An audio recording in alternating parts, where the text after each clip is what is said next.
평양에서 예루살렘까지 모퉁이돌 선교회가 제공하는 통일의 소리 방송을 들으시겠습니다.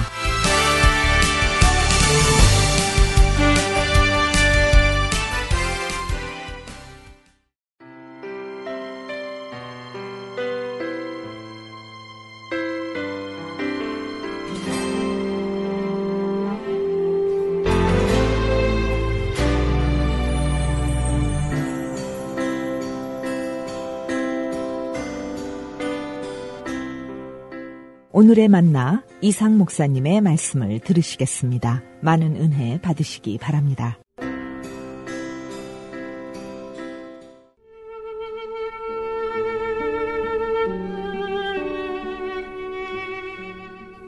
베드로전서 2장 18절에서 25절까지 천천히 제가 받들어 읽겠습니다.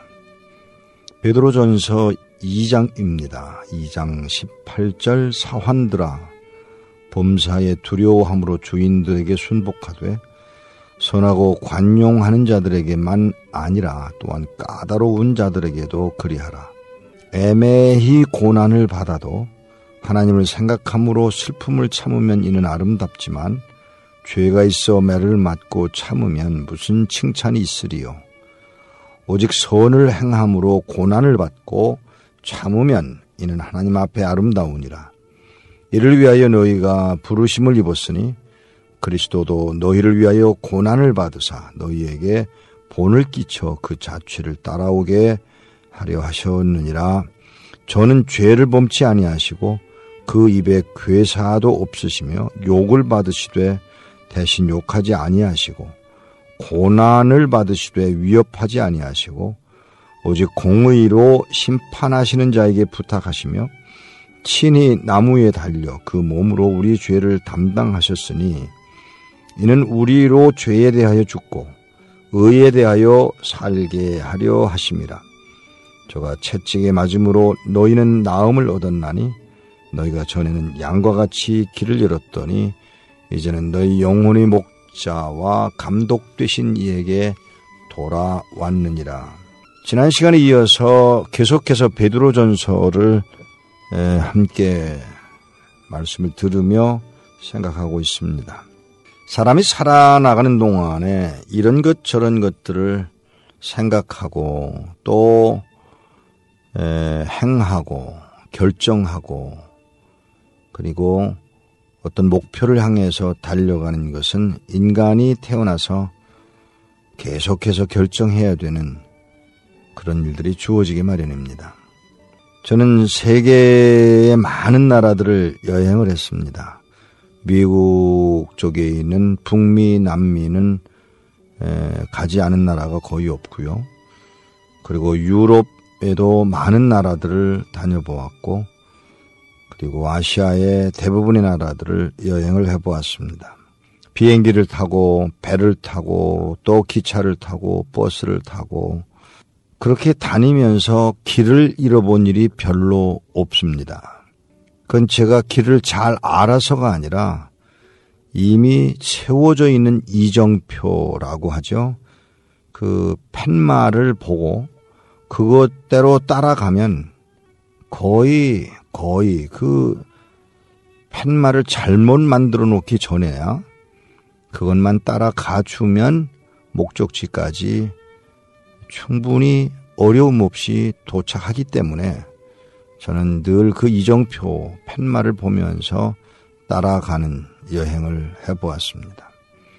사막도 다녀보았고 산도 다녀보았고 광야에서도 여행을 했습니다마는 어디를 가든지 나침판이 있고 나침판만이 아니라 사람들이 다니는 곳에는 꼭 이정표가 있어서 그 이정표를 따라서 다녔기 때문에 그 복잡한 도시 또는 비행장 안에서도 길을 잃어본 일이 거의 없습니다. 앞으로 길을 잃어버리지 않는다는 말을 하는 건 아닙니다만은 제가 말씀드리고자 하는 것은 어디를 가든지 그 목표가 결정되어 있으면 안내하는 그 안내하는 팻말 또는 이정표를 따라가면 실수가 없다는 것이지요.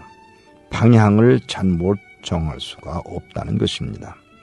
예수님의 수제자로 있었던 베드로, 예수님의 수제자였던 베드로가 많은 글을 쓰지는 않았지만 그의 한마디 한마디의 글 속에서 우리는 3년 반 동안 그 선생님에게서 배웠던 것, 그의 삶의 모습에서 그가 이렇게 저렇게 행동하고 말하고 또 가고 있었던 그런 내용들이 오늘 이 베드로 전서의 말씀 한 구석구석에서 묘하게 그 찐득찐득하게 드러나고 있는 것을 보게 됩니다.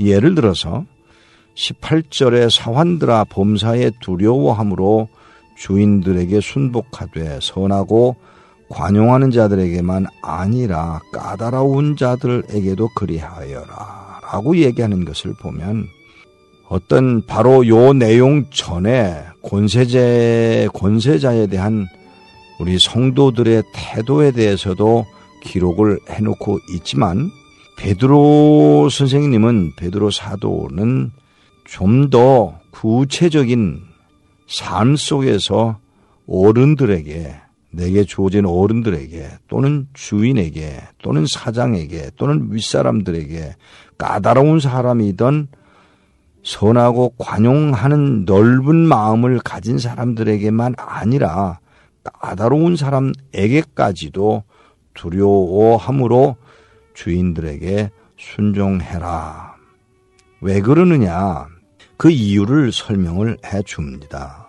뭐라고 설명을 하는가 하면 그것이 다 나를 위함이라는 것이죠. 나를 위함이라는 것입니다. 평안을 위한다는 것입니다. 내가 신앙을 지켜나가기에 그 자리가 필요하다는 것입니다.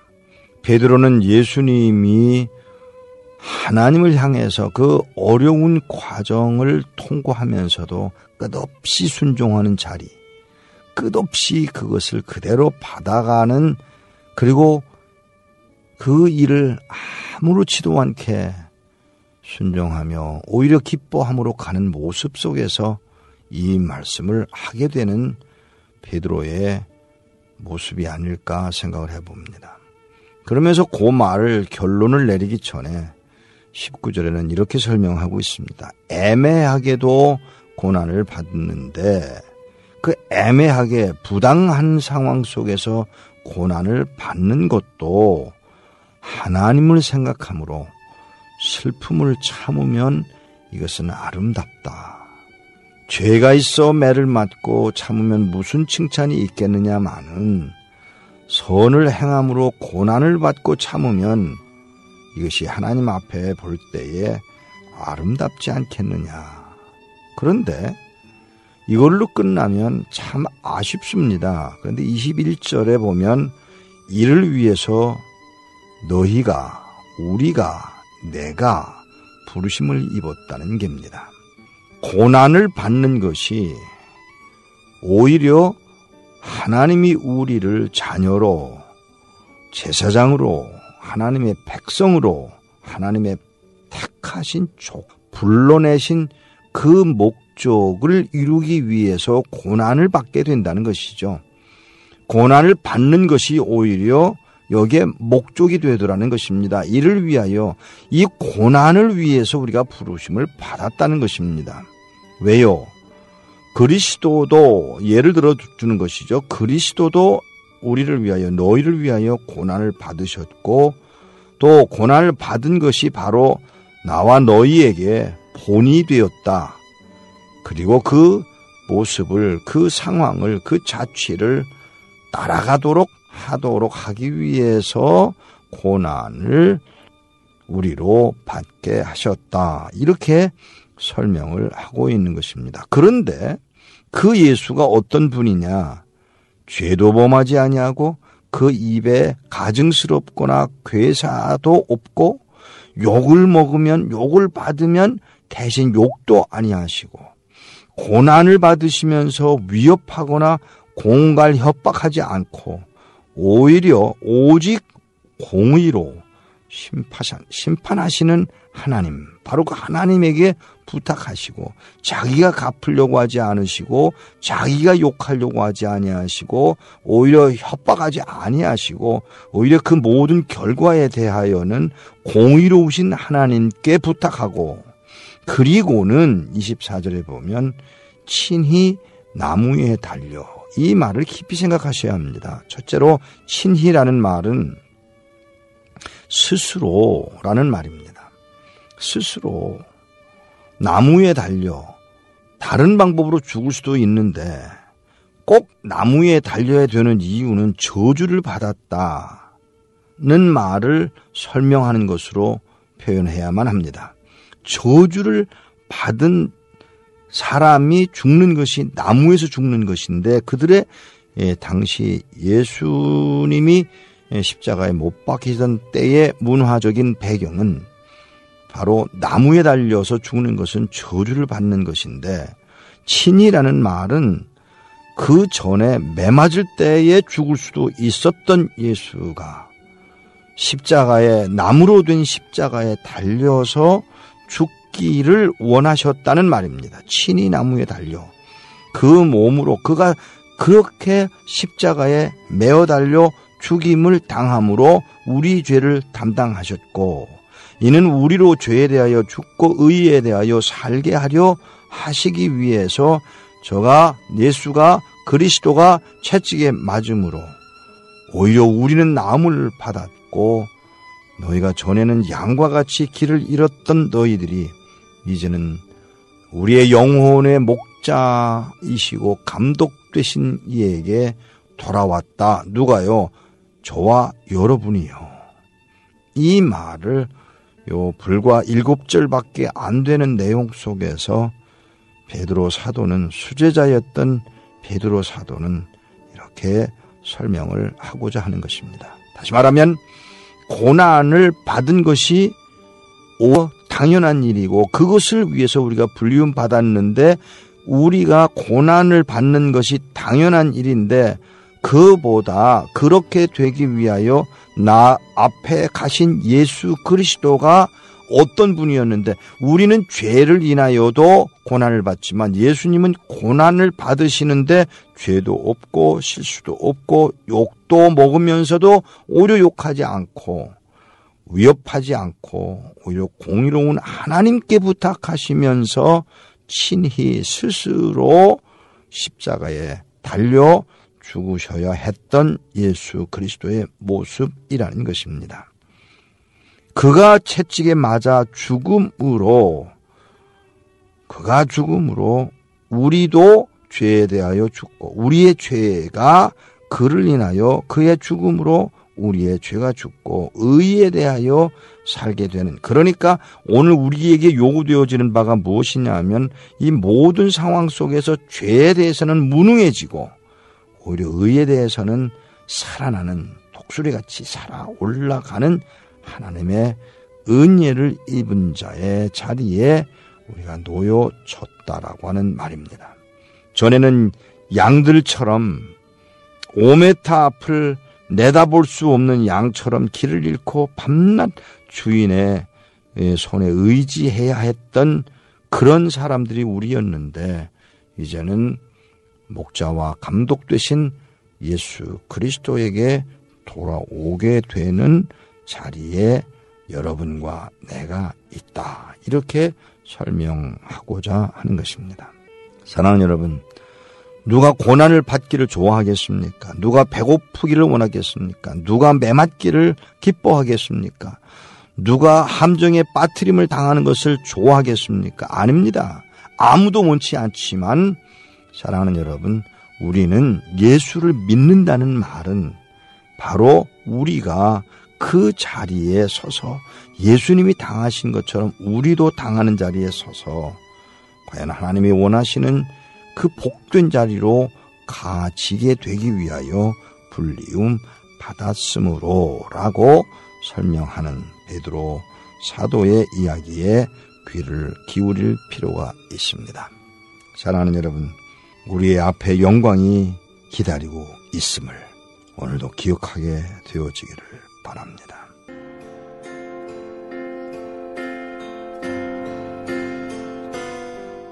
오늘의 만나, 지금까지 이상 목사님의 말씀이었습니다.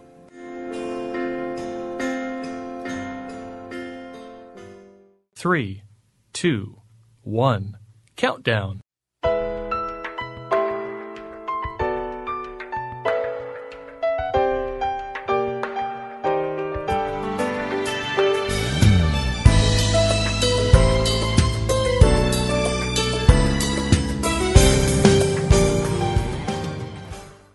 그날을 준비하는 사람들, 진행의 니에입니다.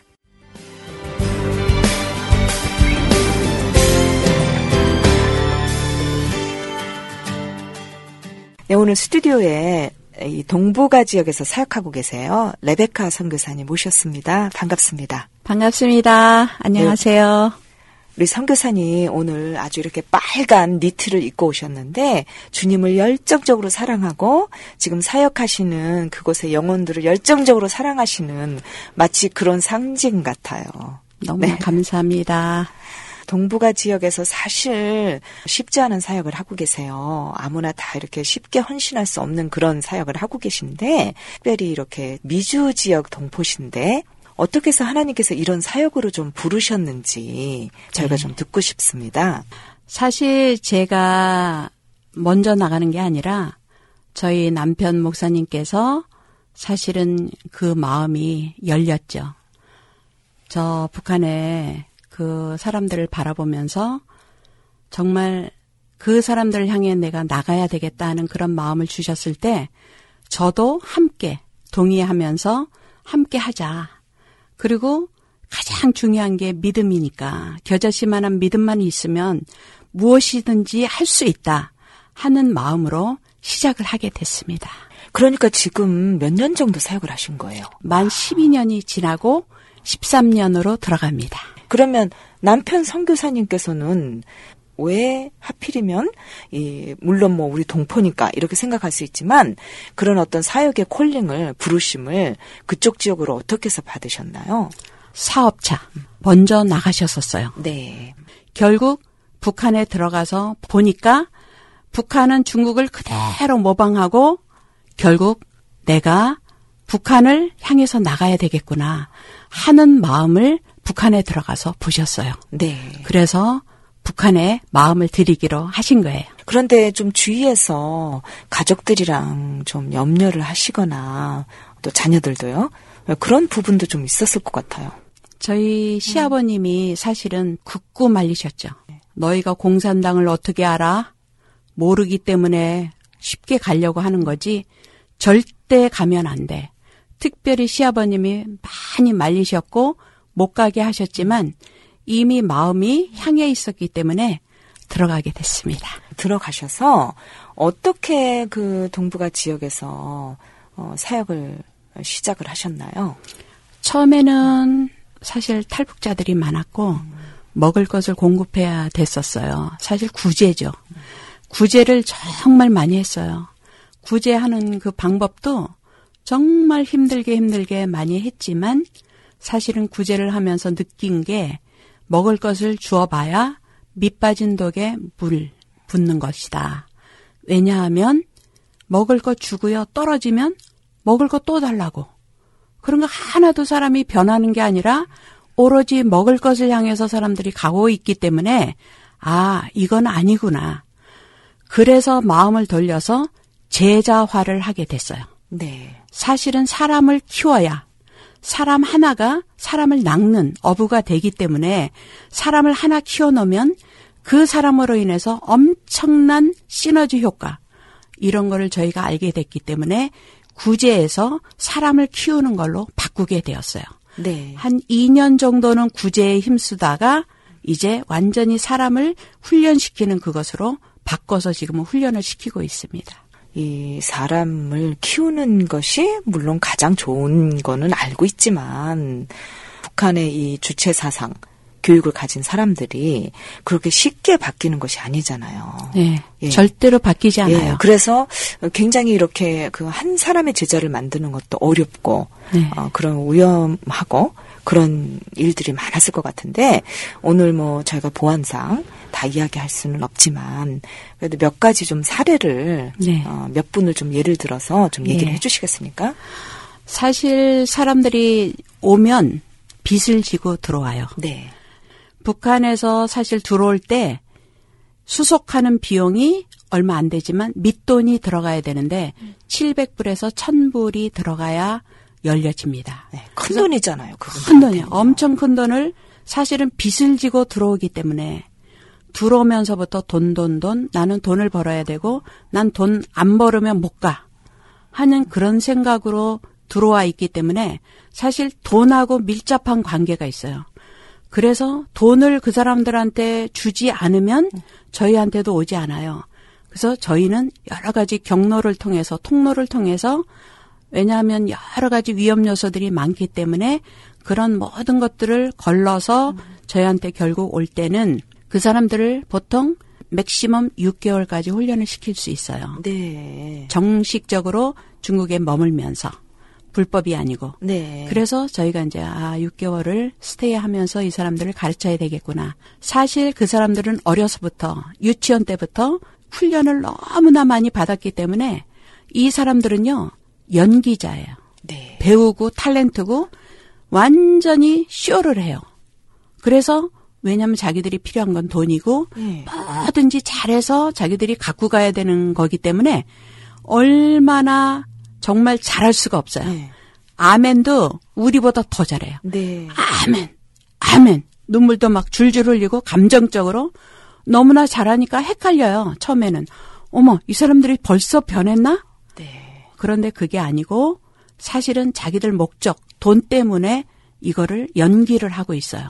그래서 저희는 쇼를 한다고 그렇게 말을 해요. 네. 그리고 이 사람들의 그 주체 사상은 사람의 힘으로는 변하게 할 수 없어요. 네. 왜냐하면 일종의 종교기 때문에 60년을 그렇게 살았기 때문에 그런데 이제 슬슬 누가 사용을 하시느냐. 성령께서 역사를 하시기 시작하시는데요. 이분들이 보통 1달 반이나 2달까지도 변화가 없어요. 네. 결국 쇼를 하면서 막 흉내를 내면서 그렇게 하는 걸 저희가 다 알아요. 그런데 어느 날 선생님, 제가 고백할 게 있어요. 네. 뭔데요? 제 마음을 보니까 하나님이 살아계세요. 네. 그렇게 말을 해요. 아니 무슨 말이에요? 도대체 이해가 안 되는데요. 무슨 말이에요? 제가요. 이런 마음 가질 수 없어요. 왜냐하면 지금 자기는 빚지고 들어왔고 돈 벌어야지 먹고 살고 또 돈을 생활비도 벌어가야 되고 이러는 상황 가운데 자기 마음에 평강이 있다는 거예요. 네. 평안이 있다는 거예요. 그래서 아무리 생각해도 이거는 돈을 주고 사는 것도 아니고 누가 나한테 그냥 넣어주는 게 아니라 하나님이 살아계셔서 나를 사용하시는구나 자기들이 깨닫게 된다는 거예요. 예. 그래서 하나님이 살아계세요. 그러면 저희가 할렐루야, 아멘. 일이 시작되었구나. 저희가요, 감격하면서 시작이 됩니다. 예. 그 후로 그거로 만족되지가 않아요. 얼마나 악하고 독한 사람들인데 그거 잠깐 맛봤다고 변화가 일어나는 게 아니거든요. 그 다음엔요. 눈을 열어주시고요. 영적인 눈을 열어주시고요. 귀를 열어주세요. 영적인 귀를 열어주셔서요. 소리를 듣게 하시고요. 눈을 열어서요. 환상을 보게 하세요. 네. 꿈을 꾸게 하시고요. 별걸 다 보여주시면서 육적으로는 병을 고쳐주세요. 네. 위암도 낫게 하시고요. 유방암도 낫게 하시고요. 막 이가 다 부러진 사람들 이를 또 고치게 하시고요. 영양실조로요. 기어서 들어왔던 사람들이 잘 저희가 이제 먹이고 훈련시키고 해서 걸어서 가시는 분들이 많았어요. 네. 그러니까 이 모든 것들이 저희 힘으로 하는 것이 아니라 성령께서 저희에게 도움을 주셔서 이 모든 일들이 돌아가게 되는 거예요. 그래서 저희는 그 사람들이 그렇게 이야기하는 순간부터 와, 성령께서 또 일하시는구나. 할렐루야, 아멘. 저희가 그렇게 일을 하게 되었습니다. 그러니까 막 그 살아계신 하나님을 피부로 느낄 수 있게 본인들이 네. 체험할 수 있게끔 네네. 그렇게 역사하시는군요. 네. 예. 그런데 그 중에 특별히 좀 생각나는 분이 있으세요? 네, 많죠. 네. 그동안에 뭐 저희가 엄청난 많은 사람들을 훈련시켜 드려보냈는데 이 사람들을요, 특별히 지하교인, 우리가 모태신앙, 지하교인들의 모태신앙 이런 게 사실 북한에는 있을까 생각했잖아요. 저도 사실은 모태신앙인데 그랬는데 그거를 깨닫게 해주셨어요. 저희가 한 서너 명을 만났어요. 실제로 엄마가, 친정 엄마가, 친정 아버지가 지하교인이에요. 이 사람은 하나도 모르고 들어왔는데 그거를 자기가 우리한테 와서 생활하면서 느끼고 알고 깨닫게 되는 거예요. 엄마가 이렇게 했었는데, 엄마가 그 책을 보았는데, 아, 맞아. 엄마가 다 했던 거야. 이러면서 저희한테 이야기해 주시는데요. 성령께서요, 그 사람들은요, 완전히 신학 박사를 만드세요. 네. 짧은 시간에 6개월에요. 창세기부터 요한계시록까지요. 확 뚫게 하세요. 이건요. 우리가 20년, 30년, 40년 해도 못하는 거를 기적적인 역사로 확 열어주시고요. 또 어떤 은사를 주시냐면요. 성경을 읽는데요. 성경이 그대로 머릿속으로 들어가요. 너무나 기가 막혀서 어머, 성경이 어디 있어요? 여기 있다는 거예요. 머리를 가리키면서요. 네. 머릿속에 들어가는 거예요. 이런 은사는 우리가 받고 싶어요. 근데 우리한테는 안 주시고요. 특별하게 그 사람들을 사용하시기 위해서 그런 특별 은사들을 주시고요. 환상을 보여주시는데요. 커다란 십자가가 위에서부터 내려오는 거예요. 이건 꿈도 아니고요. 환상, 기도하는 가운데 환상을 보여주시는데 빛이 나면서 막 내려오면요. 그걸 끌어안고 너무 좋아서 막 뒹굴고 막 이러다가 보면은 이제 그게 없어져. 그러면 이제 제가 가면 선생님들이 오면 이야기하는 거예요. 선생님, 저요 십자가 안 왔어요. 십자가 주셨어요. 이런 거를 자기들이 하면서 느끼는 게요. 아주 그냥 엄청나죠, 뭐. 이거는 귀한 체험이기 때문에 그런 확신을 주시면서 일꾼으로 만들어 가시는 거예요. 예. 보통 많은 게 아니에요. 다들 이런 기적을 주세요. 그래서 어떻게 이렇게 하시나. 저희는요, 그 사람들이 더 부러웠었어요. 어떻게 보면. 그리고요, 병도 낫고, 병이요, 위암이에요. 28년 위암으로 왔기 때문에 이게 혹이 있었어요. 위에. 만져졌는데 밥을 못 먹었어요. 물 같은 거 이런 거밖에 죽, 물 이거가 다 먹는 건데 이 사람을 고쳐주면서 훈련을 시키면서 그러는 가운데 점점 혹이 줄어들기 시작했어요. 그리고 결국은 이게 막 거진 줄어들고 밥을 먹기 시작했어요. 이건 기적이에요. 자기도 놀래요. 나는 밥을 먹을 수 없는 사람이었는데 밥을 먹는데 반 공기까지 먹었어요. 그러니까 자기가 그런 거를 체험하면서 하나님이 살아 계시구나. 하나님이 살아 계세요. 고백 안 할 수가 없는 거예요. 그러니까 사역이 진행이 되고 일꾼이 만들어지고 기가 막힌 자기들이 가슴 속에 예수 그리스도 씨, 생명의 죽은 씨가 아니고 생명이 있는 그 씨를 품고 심고 가기 때문에 잎이 열리고 또 싹이 나고 잎이 열리고 열매가 맺혀지는 놀라운 기적적인 삶을 그 안에서 하고 있는 거예요. 지금도 다 진행 중입니다. 네.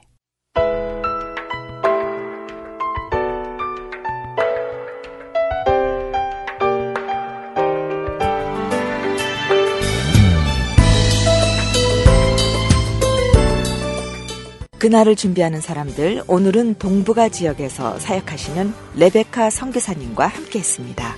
다음 주에 계속됩니다.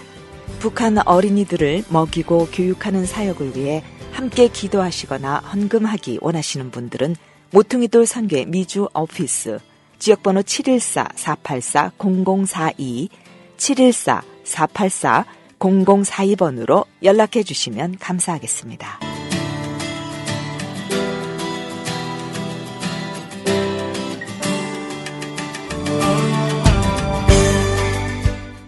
지금 여러분께서는 통일의 소리를 듣고 계십니다.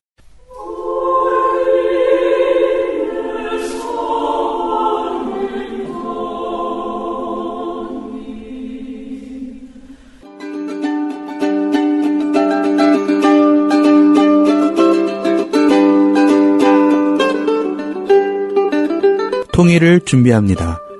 이반석 목사와 김요한 목사가 하나님이 주실 통일을 바라보며 나누는 통일 이야기. 오늘은 계속해서 통일 후 일어날 상황 중 특별히 계층 간의 갈등에 대해서 함께 이야기 나눕니다.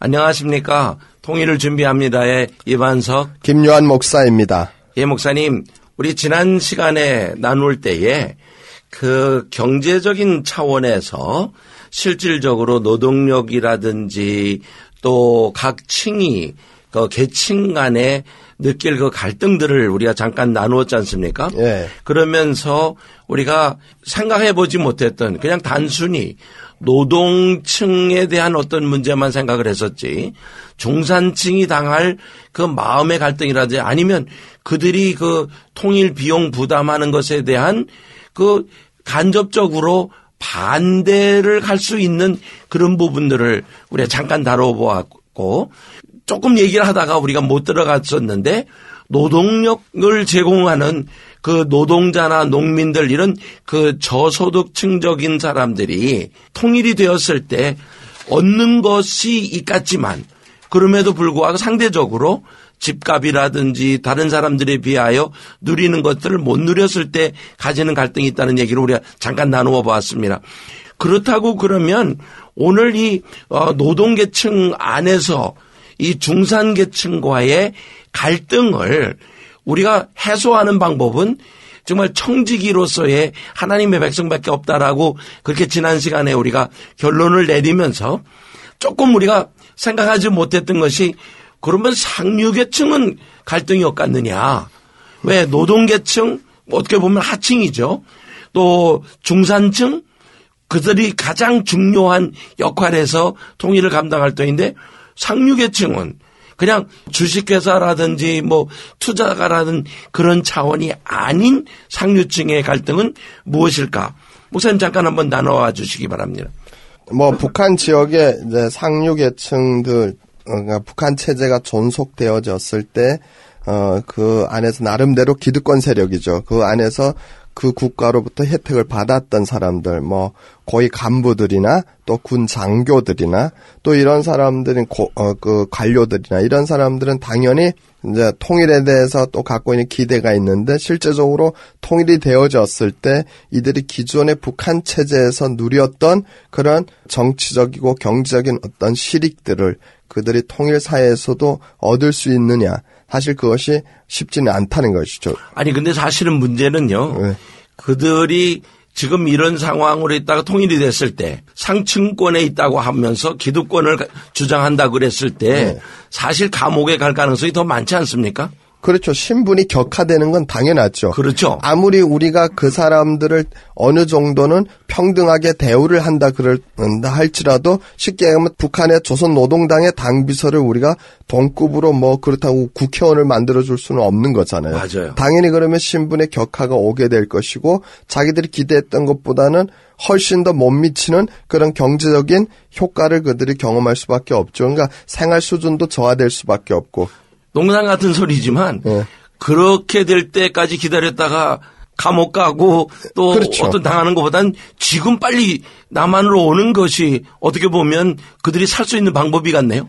훨씬 지혜롭죠. 요즘 뭐 그 탈북했던 이제 외교관 같은 경우도 지금 탈북한 게 훨씬 더 그 사람에게는 지혜로운 그런 행동이었을 수도 있죠. 충분히. 그러니까 한국 정부에서 이런 사람들을 다 몰아서 그러니까 김정은이 몇 명과 관계된 사람들을 빼놓고는 다 용서해 준다라고 하는 그런 법안이 있지 않는 한 법적으로 그들이 당할 거란 말입니다. 그렇죠. 그러면 그걸 당하지 않기 위해서는 지금 나와버려야 되는 그것이 더 선명한 방법이 같네요. 그 훨씬 현명하죠. 그러니까 통일이 되어졌을 때에는 당연히 정치범으로 고통을 겪었던 그 사람들뿐만 아니라 그 사람들과 연계되어진 많은 가족들이 분명히 그 정치범으로 그들에게 정말 말할 수 없는 고통을 주었던 기득권 세력들, 그것을 집행했던 지배계층들에 대한 분명히 심판을 요구할 것이고, 그렇죠. 통일 사회는 그 부분에서 마치 우리가 8.1 해방이 되고 나서 일제의 그 잔재 가운데서 일본의 앞잡이로 또 혹은 그 일제가 했던 그 만행들을 그대로 조선 사람들에게 행했던 그들을 향해서 심판을 할 수밖에 없었던, 왜? 그것을 국민이 원했기 때문에. 분명히 그래서 그런 부분에 있어서 실제적으로 통일이 되어졌을 때 분명히 인권 유린을 했던 부분에 있어서 그 부분을 그들에게 책임을 물어야 되기 때문에 연계되어 있는 사람들은 당연히 많은 부분에 불이익을 당할 수밖에 없죠. 자, 그렇다면 여기서 남아있는 상류층, 통일이 됐을 때에 북한 쪽의 상류층, 우리 남한 쪽의 상류층은 또 다른 문제고, 북한 쪽의 상류층을 누구라고 우리가 얘기를 해야 됩니까? 실제적으로 북한 사람들의 인권을 유린하는 데에서 집행을 하고 또 혹은 그것을 명령했던 사람들은 당연히 그것에 대한 법적인 책임을 물을 수밖에 없을 거예요. 그런데 거기에서 벗어나서 그것과 상관없이, 예를 들면 뭐 국가안전보위부나 또 경찰청국이나 그리고 총정치국이나 그런 실제적으로 또 사회안전성이나 이런 집행기관, 그러니까 포갑기구에서 실제로 북한 주민들을 억압하고 그들을 정치적으로 고통스럽게 했던 집행했던 기관에 있는 많은 사람들에게는 법적인 책임을 묻게 될 것이죠. 근데 그것을 떠나서 그 기관 외에 뭐 예를 들어 행사청국이라든가 또 그리고 뭐 무역성이라든가 또 여러 가지 다른 뭐 건설교통부라든가 이런 등등 다른 곳에 있으면서 국가로부터 혜택을 입었던 사람들은 여전히 또 그들은 또 경제적인 불의인들이기 때문에 또 다른 그런 경제적인 부를 획득하는 그런 일들에 참여하게 되고 기득권 세력으로 여전히 또 누릴 수 있는 그런 자리에 있을 가능성이 크죠. 그렇죠. 예. 그래서 이게 분리가 돼서 이해가 된다면 예. 우리가 조금 더 생각하고 기도할 수 있는데, 사실 지난번에 북한에서 중국에 나와 만난 사람의 얘기가 이런 얘기를 하는 거예요. 선생님, 그 남한에서 우리 같은 사람한테 용서를 해준다고 하는 그런 법을 하면 통일이 금방 될 것 같습니다. 근데 내가 깜짝 놀랐어요. 그게 무슨 소리입니까? 그랬더니 우리 별로 잘못한 거 없습니다. 살아가기 위해서 어쨌든 간에 위에서 하라는 대로 할 수밖에 없었지. 우리가 악한 짓을 한 게 뭐 있습니까? 이 사람은 무역하던 사람이었습니다. 그러면서 하는데 우리 같은 간부들을 용서한다고 남한에서 얘기를 해버리면 우리는 지금이라도 통일을 위해서 저희들이 뛸 수 있습니다. 근데 아직 그 확정이 안 되어 있으니까 그런 확실하게 법적으로는 어떤 것으로 하겠다는 말을 안 했기 때문에 우리가 좀 멈칫멈칫하고 있는데, 최근에 남한의 박 대통령이 우리 보고 다 같은 백성이라고 이렇게 얘기했는데 선생님 그게 우리 같이 무역하는 사람들을 포함하는 겁니까? 이렇게 물어보는 거예요. 자, 그러고 나니까 지금 목사님이 얘기하신 기득권에 있는 사람들이 바로 이런 사람들의 생활이 저하되기도 하고 그 신분 자체가 격화돼가는 상황이 일어날 거라는 얘기가 이해가 되네요. 그런 부분에서 실제적으로 이런 신분의 격하나 생활 수준이 저하가 되어짐으로 인해서 또 이 기득권 세력들이 심각한 좌절감을 경험을 하게 되겠죠. 그것을 경험하면서 또한 한국 사회에서 그들의 기득권에 걸맞는 평등의 어떤 재취업의 기회도 사실은 주어지기가 어려울 겁니다. 이런 부분에. 그러니까 정치적으로 소외되어지는 그런 세력으로 전락할 가능성이 크기 때문에 정치적인 불만 세력이 되어질 수도 있죠. 이런 부분들에. 그러니까 북한 안에서도 그 상류층의 기득권 세력들도 또 그 안에서도 또 갈라져서 이런 서로 다른 그런 갈등 양상들을 경험을 하게 되는 것들을 우리가 보게 되죠. 또 하나는 이런 것도 있겠습니다. 이미 간접적으로 나라에서 이름을 사용한다든지 뭐로 해서 부를 추적을 해온 사람, 모아온 사람들 중에 예를 들어 사유화가 되어서 뭐 땅을 어느 정도 가졌다든지 건물을 가졌다든지 했을 때 통일이 되면 모르긴 몰라도 어떤 토지 및 기업에 대한 사유화에 대한 문제를 어떻게 다룰 것이냐라고 분명히 남한 정부가 통일 정부가 그것을 다뤄야 할 거라고 생각합니다. 그럴 때 간접적으로 가지고 있던 것도 뺏기는 사람이 있을 것이고 또 남한에 있었던 사람이 땅 문서를 가지고 가서 이거는 내 겁니다라고 주장을 했을 때 어느 과정을 거쳐서라도 거기에서 소유 문제가 나올 것 같은데 그랬을 때 독일의 같은 경우 그 토지의 원소유자에 대한 상환 원칙이 그 적용되었던 것을 이제 우리가 알고 있는데 과연 이런 후에 북한에서의 통일 이후에 이 토지 사유 문제 목사님 어떻게 보십니까?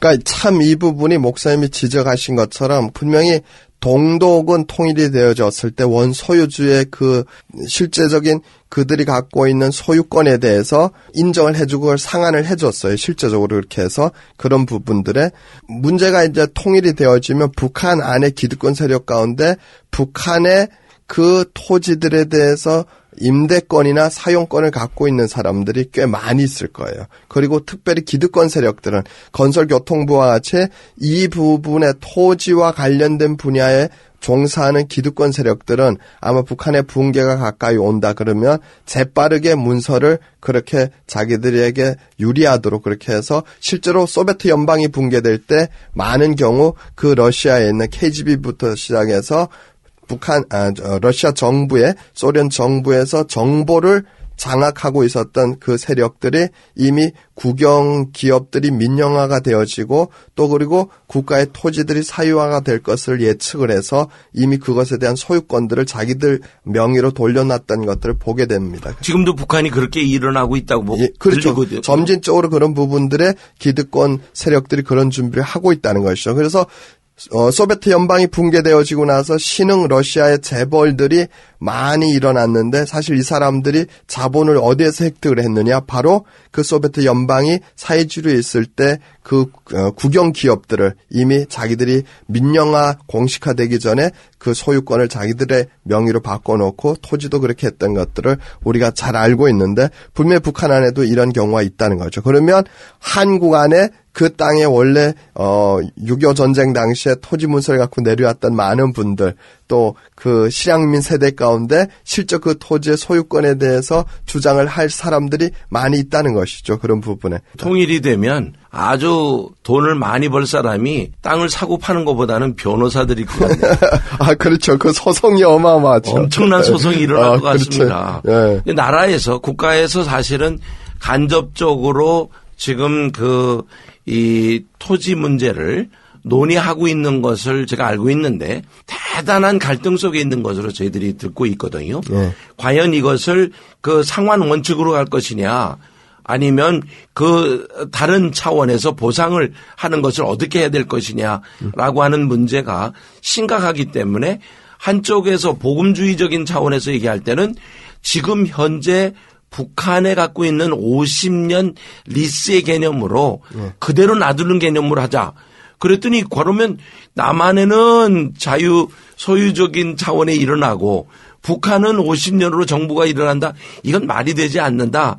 해가지고 이런 갈등 문제가 실질적으로 일어나고 있는 상황에 우리가 조금 다음 시간에 통일 비용 문제를 얘기하면서 왜냐하면 사실은 이 토지 문제는 우리가 한 시간을 다시 들여서 조금 더 나누는 것이 바람직할 거라고 봅니다. 기도로 오늘 마치겠습니다. 하나님 우리에게 꿈을 꾸게 하시니 감사합니다. 아멘.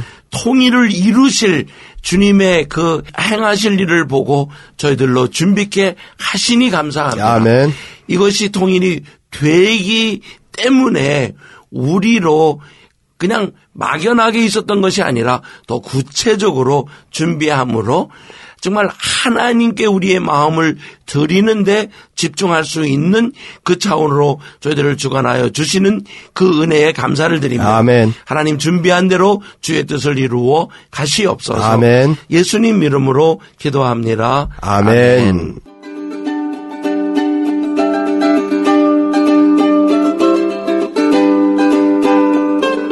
청취자 여러분, 통일의 소리를 애청해 주셔서 감사합니다. 이 프로그램을 다시 듣기 원하시거나 통일의 소리 방송과 소통하기를 원하시면 웹사이트 okcnradio.org나 모퉁이돌 선교회 미주 오피스 지역번호 714-484-0042 714-484-0042번으로 연락해 주시면 감사하겠습니다.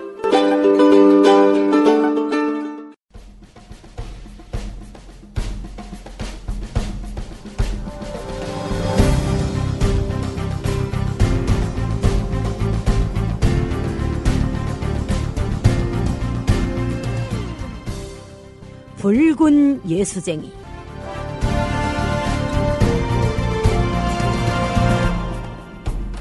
입체낭독의 리옥입니다.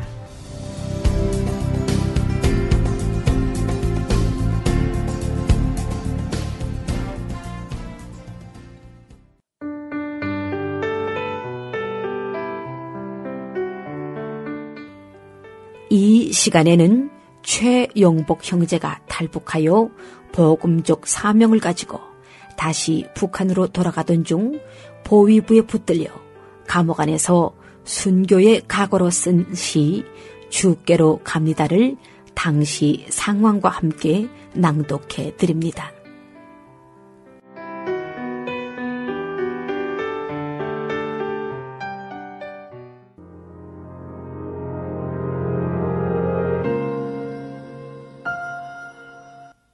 (1994년) 고난의 행군 시기에 굶주림으로 온 가족을 모두 잃은 영복이는 간신히 목숨을 연명하여 중국으로 넘어왔다. 그곳에서 그는 선교사님을 만나 처음으로 예수님을 영접하게 되었고 성령님의 도우심으로 강력한 은혜를 체험하며 2주간의 성경 공부를 시작하였다.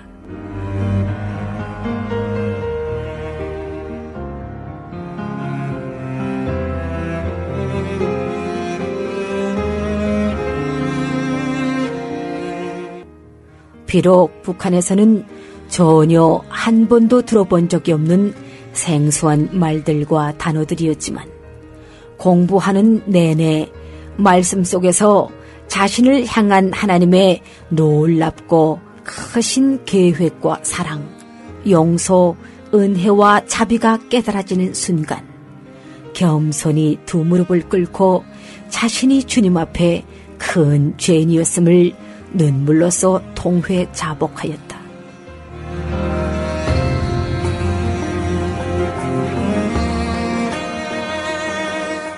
진리가 깨달아지고 알아갈수록 궁금한 점도 한두 가지가 아니었지만 그때마다 성령님은 영복의 심령을 크게 붙드셔서 그 마음 가운데 역사심으로 끝내는 아무도 건드릴 수 없는 하나님의 강력한 군사로 키우셨다.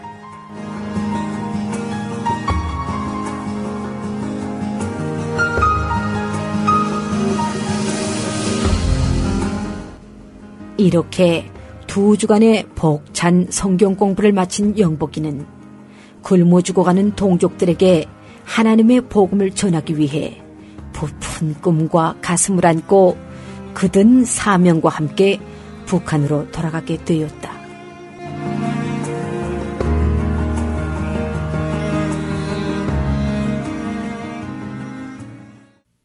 그런데 안타깝게도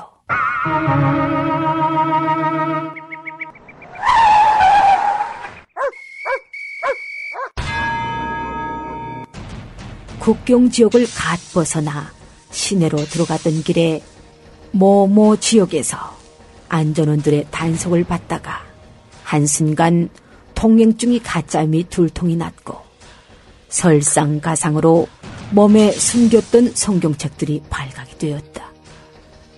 혹시 또는 만약 순간을 이미 예상은 했지만 생각보다 짧은 시간 안에 모든 상황이 어렵게 급변하기 시작했다.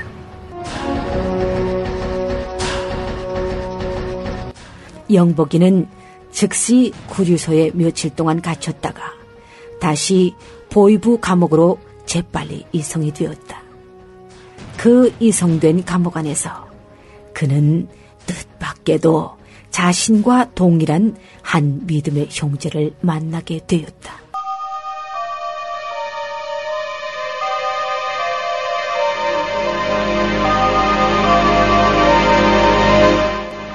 기쁨도 잠깐. 그보다 놀라운 것은 끊이지 않는 고문과 엄청난 고난에도 굴하지 않고 끝까지 담대하게 예수님을 신하며 식사 때마다 늘 한자리에서 늘 한 모습으로 주님께 감사 기도하는 그 형제의 모습에 영복이는 엄청난 감동과 큰 도전을 받았다. 물론 그 형제는 예수를 부인하지 않는다는 이유로 영복이와 함께한 지 고작 사흘 만에 즉시 사형장으로 끌려나갔다.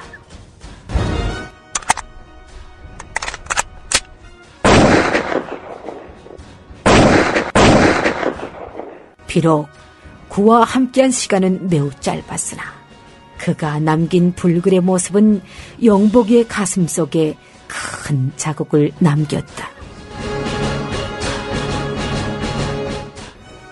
어느새 어떤 곳에도 굴복하지 않는 형제의 모습 속에서 자신의 모습을 발견했고 그 형제의 당당한 죽음 앞에서 자신의 죽음을 떠올렸다. 그것이 곧 순교를 각오한 고백의 한 페이지가 되었고 주님 앞에 드리는 자작시가 되었다.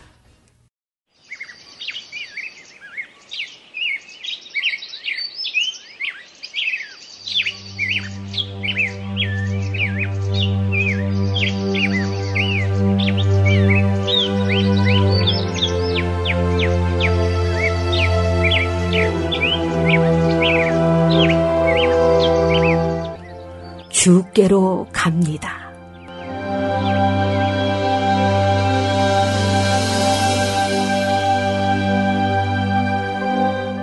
하나님, 조금 있으면 주께로 갑니다. 많이 살진 못했지만 아깝지 않는 저의 삶입니다. 먹을 것을 위해 살던 저를 하늘 바라보며 살게 하셨습니다. 땅만 보며 살던 저를 하늘 보며 살게 하셨습니다.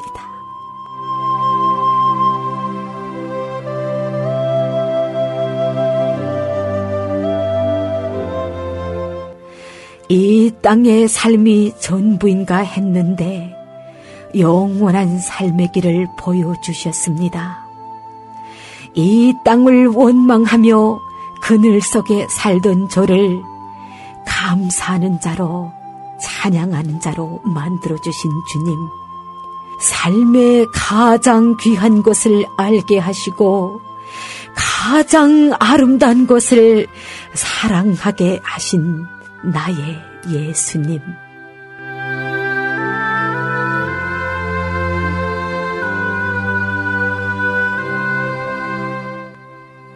조금 있으면 당신께로 갑니다.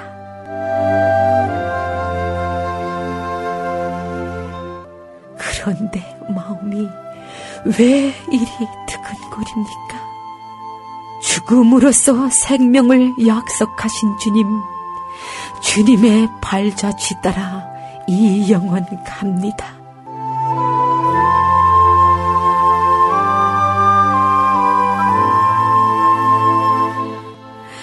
왜 이리 기쁩니까?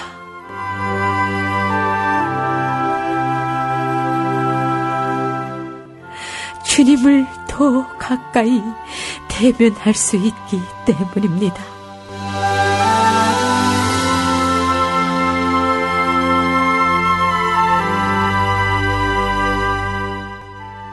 사랑 그 자체이시며 소망 그 자체이신 주님, 나 비록 죽고 아침의 이슬처럼 사라지나 저는 압니다.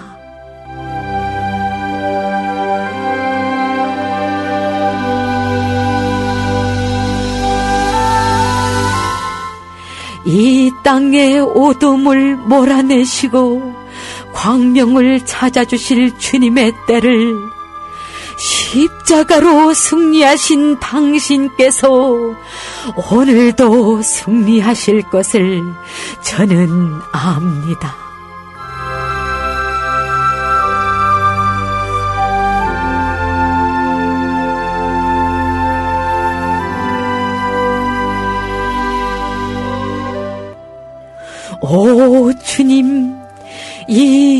영혼을 받아주소서.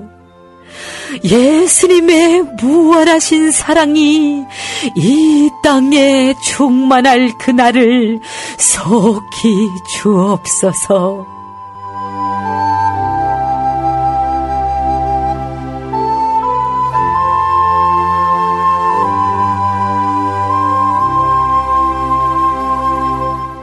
이 영혼 주께로 갑니다. 주여, 이 영혼 받아주시옵소서.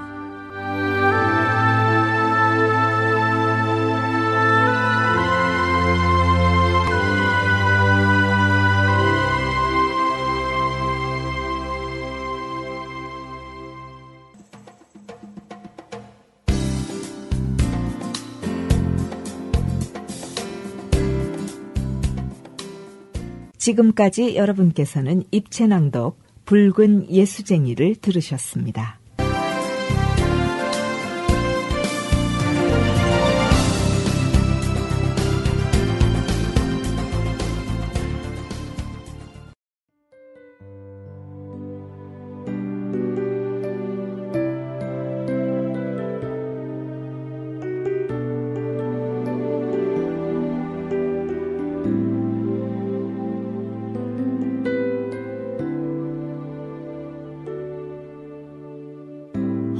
걷는다고 생각하지 말아요.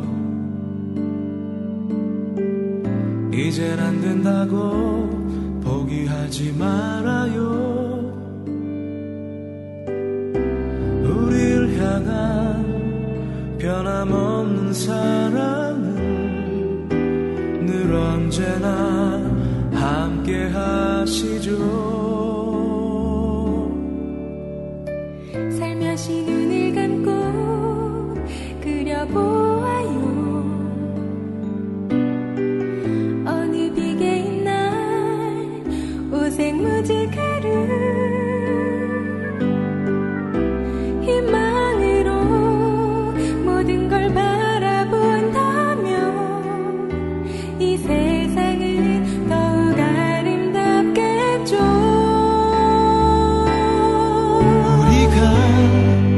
믿고 바라는 것이 모두 이루어지는 곳, 그곳으로 함께 가요.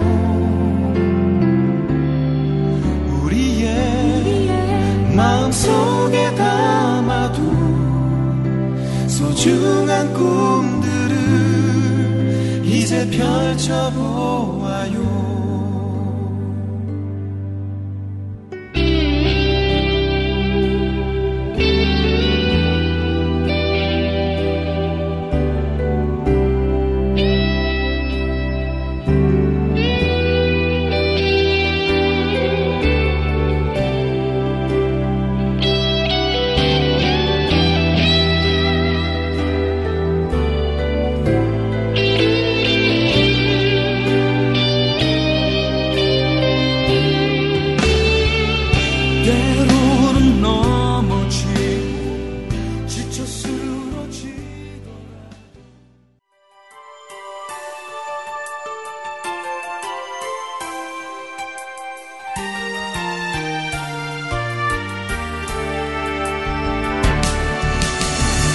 지금까지 여러분께서는 모퉁이돌 선교회가 제공하는 통일의 소리 방송을 들으셨습니다.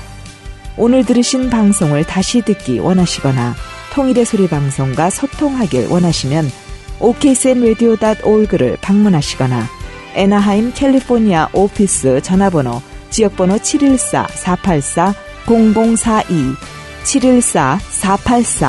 714-484-0042번으로 연락해 주십시오. 청취해 주셔서 고맙습니다.